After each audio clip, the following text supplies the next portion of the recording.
we're going to start our conic section unit. And in order to do that, we want to go ahead and review something you learned in geometry. Here is our cone, and the conic sections come from different cuts in our cone. We'll do the first one here with the circle. If I cut straight across here, perpendicular to the cone's top, I would get a circle. So that's the one that we're going to talk about first. Once we review that from geometry, then we'll talk about our next cut. When I cut diagonally here, we cut this part off, we end up with a parabola. And so we're going to talk about the parabolas, and this time we'll even talk about those sideways parabolas. We're going to talk about those as conic sections. The conic sections come in a long form of the equation like this. We usually call that the general form, and it goes in order by exponents. So we'll have the x squared, the y squared, and then if we had x's and y's, they would come after that. Now, most of the time for graphing purposes and for getting all of its attributes, we put the equation into its standard form, which you see here. This is the standard form for a circle. X minus h squared plus y minus k squared equals r squared. In some cases, we're going to have to complete the square to get it into the standard form. We'll do that in a little bit. So here we're going to look at the standard form and the information that it gives us. This h and k here in the equation is the center of the circle. So h and k is the center of the circle. One of the things you want to be careful with is notice that the standard form has a minus here and here. So the h is just this part right here. It is not that minus part. That's part of the formula. The radius squared is what it's equal to here. And so we would take the square root of whatever's there for the radius, because the radius is just that r. All right, so if we look at this on a graph, I'm going to make a circle here. There it is. This is my center. That's the h comma k. From the center to the outside of the circle, that's our radius. That's where we would get that r from. So our domain would be that h minus r and then h plus r. And the circle does include those final endpoints there, so we would have a bracket for the domain. For the range, it would be from down here to up here, so it'd be this k value minus the radius and the k value plus the radius. That would give us our range. All right, so now we're going to look at an example that is not in the standard form just yet. This would be one of the easier ones. We don't have to complete the square, but we do want to get it into the standard form in order to get its attributes. In order to do that, I need to move the 8 to the other side so that my x squared and my y squared are by themselves on the left-hand side, and the constant is on the right side here. So I add the 8 to get it to the other side. That gives us 8x squared plus 8y squared is equal to 8.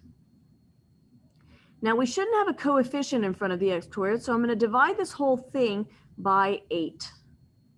That gives us x squared plus y squared is equal to 1. Now it is in the standard form, and I can start pulling the information. Since there's no h and k, this one is 0, 0. That's where my center is. Since the h and the k are both missing from here, I know they were both 0, 0. So this is centered at the origin of my graph here. The radius squared is 1. So I would take the square root of 1, which is 1. So my radius is 1, so I'd go 1 unit in each direction in order to graph this. And we get this tiny little circle right here.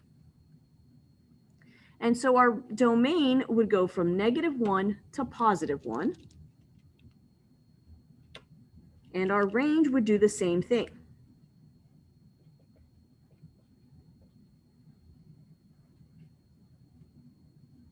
All right, so we're going to look at some examples here of different types of circles and different types of questions you can get. On number 1, our equation is already in the standard form, so I can start pulling the information I need from it. The center of this circle would be h and k. So h would be -2, and k would be 0 since there's nothing there. It is negative because this turned into a plus, and it should be a minus there. So we know that came from minus a negative. So my h value is -2, my k value is 0. So I would go to -2, 0, and there is the center. To find the radius, I know that r squared is equal to 9, since that's what's in the place there. And so then I would get r is equal to 3. It's obviously not a -3 because the radius has to be a distance. So 1, 2, 3, 1, 2, 3, 1, 2, 3, and 1, 2, 3. That's going to give me my main points on the circle, then I can just graph through it. Oops, got a little carried away there. My circle's a little bit lopsided here. So there we go. The domain for this one would go from -5 to 1, and the range would go from -3 to 3. It's not necessarily, this one's not centered, and so that's the reason why it's not the same numbers like here. All right, to work backwards now from a graph to an equation, we would want to find those attributes. So to write this equation, I need the h and the k, which is the center, and I need the radius. Those are the two pieces of information that we need in order to write the equation. So looking at this circle, I need the center and I need the radius. So my center is going to be in the middle of this circle right here. It is at 2, -3. I know that because from end to end here, it is going from 0 to 4.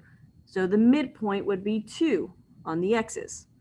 On my y's, it is going from -1 to 5. So there's a difference of 4 there. I need 2 up or 2 down, which puts it at -3. So my center is at 2, -3. Now the radius we just said is 2 units. It went 2 units in each direction. So our radius is 2 from the center to the outside. And so our equation would be x minus 2 squared plus y minus a -3, so that turns into a plus there, is equal to the radius squared. So 2 squared is 4. All right, we're going to look at another one that could be a little bit harder. So we're going to think through this one. The center is 0, 0, so that part is easy. It's going to be x squared plus y squared, since my h and my k are both 0. But in this case, we don't know what the radius is because we don't have it labeled on any of the top points. And this is diagonal, so you can't just calculate a -3 there or a 4. But we can problem solve this. We can drop a vertical line there. And now I've got a little triangle. And so I know that the y value here would be 4, and the x part here would be 3. Since this is at -3 right here, I know this distance is 3, and this distance is 4. And so this has to be a 3, 4, 5 triangle. If you don't remember that, you can do the Pythagorean theorem. 3 squared plus 4 squared equals the c squared. So our radius here is 5, and so 5 squared is 25. All right, another form you can see these equations is by giving you the information and then asking you to write the equation. So for example, here on number 4, they tell us the center is 4, 6, and the radius is 11. So that would be x minus 4 squared plus y minus 6 squared equals 121. The h goes in the place of the h here. The k goes there. That's from the center. That's my h and k. My radius is 11, so I square it to get it into the equation. That means the second one would look like x plus 8 squared, because minus a negative. Then y plus 5, again, minus a negative, turns that into plus. And when we square the square root, it cancels, so we get 15 there. And then our last one here is a little bit tricky. We get x plus 3, because minus a negative, y squared is equal to, and you got to remember you're squaring the entire radius. That means that I would square this part right here. So be careful with the math there. That means we are multiplying 3 square root of 5 times 3 square root of 5, which is 9 times 5. 3 squared is 9, and the square root of 5 squared is 5. And then we multiply that together, and we get 45. All right, so here comes the part where I was saying you might have to complete the square. That happens when we've got more variables here. So x squared, y squared, and then we've got a y. And in this case, we have an x and a y. We're going to have to complete the square once on this one, twice on this one in order to write the equation. We are trying to get that equation to be in the form x minus h squared plus y minus k squared equals r squared. In order to do that, I need my x's together, my y's together, and all of the constants to the other side. So x is only x squared on this case, plus y squared minus 4y, and we subtract this 3 to get it to the other side. Now it's time to complete the square with y squared minus 4y. If I complete the square, that's going to give me a perfect square trinomial that factors to look like this. That's why we're going to do that. So to complete the square, we find our missing term on this side to make it a perfect square trinomial. Now, whatever I do to one side, I have to do to the other, so I'm not changing the value of the function. To find this piece, we take the middle term, divide it by 2, and then square it. So negative 4 divided by 2 is negative 2, squared is positive 4. So middle term divided by 2 and squared to get that missing term. And whatever I do to one side, I do to the other. Now I can factor. And I just made this a perfect square trinomial, so I know it's going to factor like this. What multiplies to be 4 and adds to be negative 4 is negative 2 and negative 2. So we get this binomial there. Negative 3 plus 4 is 1, and so we have written the equation in its standard form. That's important. To be able to take it from this general form to this standard form allows us to find all the attributes. You can't really look at this equation and know where the center is, or know what the radius is, or the domain or range. You can't really get that information from that general form. So you want to be able to take it to the standard form so that you can get the information. Now I know this has a center at 0, 2, and a radius of 1. All right, we're going to do another one now that has it twice here. So we're going to set up our x's together and then our y's together, everything else to the other side. So I get x squared minus 10x,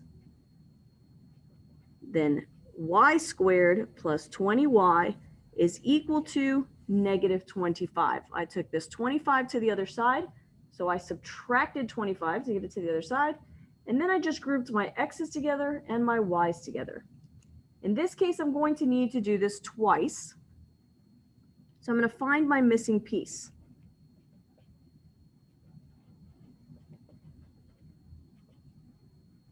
Oops, forgot my. We want to make those both perfect square trinomials.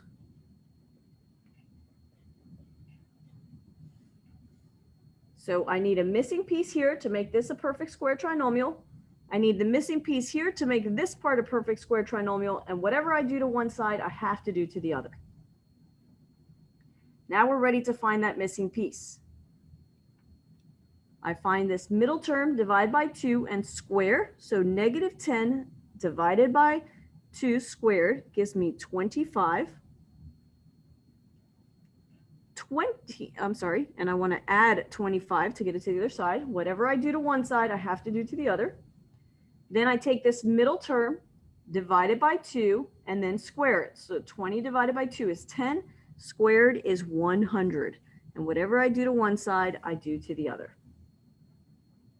Now we're ready to factor. So this part right here is going to factor, and then that one's going to factor to be my second perfect square. So for this one, what multiplies to be 25 and adds to be negative 10 is negative 5 and negative 5. You can also see that as that middle term divided by 2. That's where it goes. So this middle term divided by 2 is 10. So that's what goes here. And then squared is that part right there. Now on the right side, I go ahead and add all of this together, and that gives me 100. Now we're ready to get the information. My center would be at 5, -10, and my radius would be 10.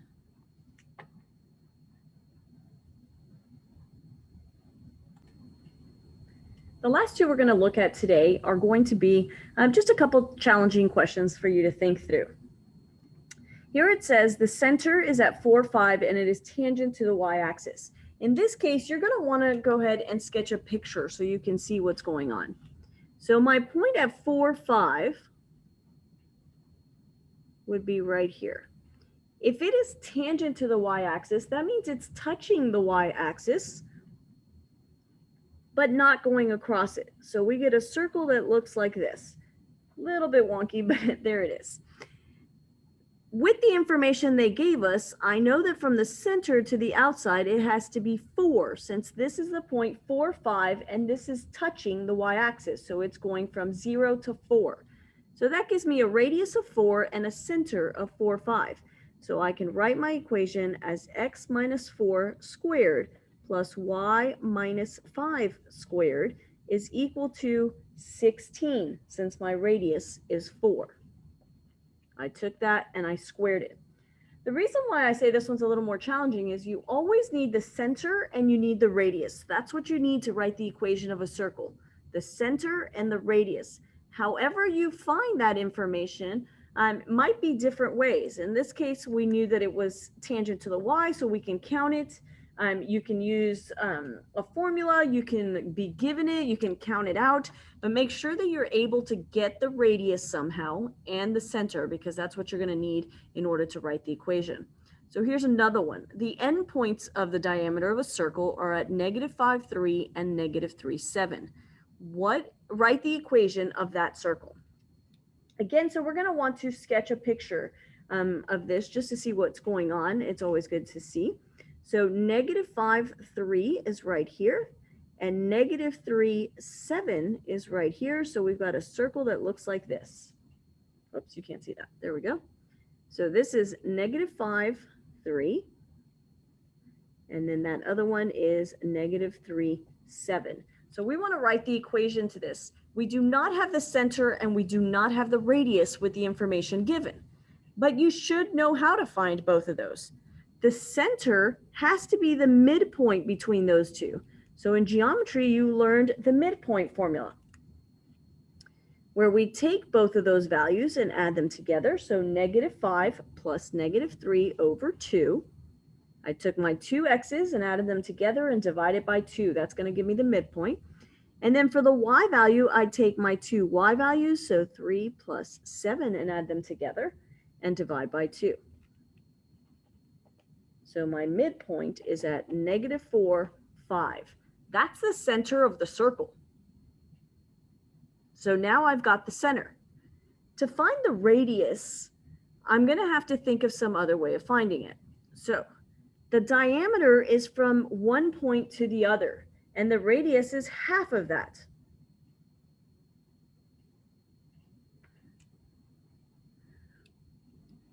So I can use my distance formula. And so I take the square root, and I'm going to subtract -5 minus a -3 squared plus 3 minus 7 squared. Now we simplify this and we get the square root. -5 plus 3 is -2 squared is +4. 3 minus 7 is 4 squared is 16. I add those two together and I get the square root of 20. Now that is the diameter since it goes from one end of the circle to the other. So the radius, we would divide that by 2. Now we can simplify this, which you also learned in geometry. 4 is the biggest perfect square that goes into 20, and the square root of 4 is 2. And 4 times 5 gives me 20. So there it is in simplified terms. And then this cancels out. So the radius is the square root of 5. So to write this equation, it would be x minus a negative 4, which is plus 4, y minus 5, and the square root of 5 squared, which is 5. Sorry, I ran out of space there.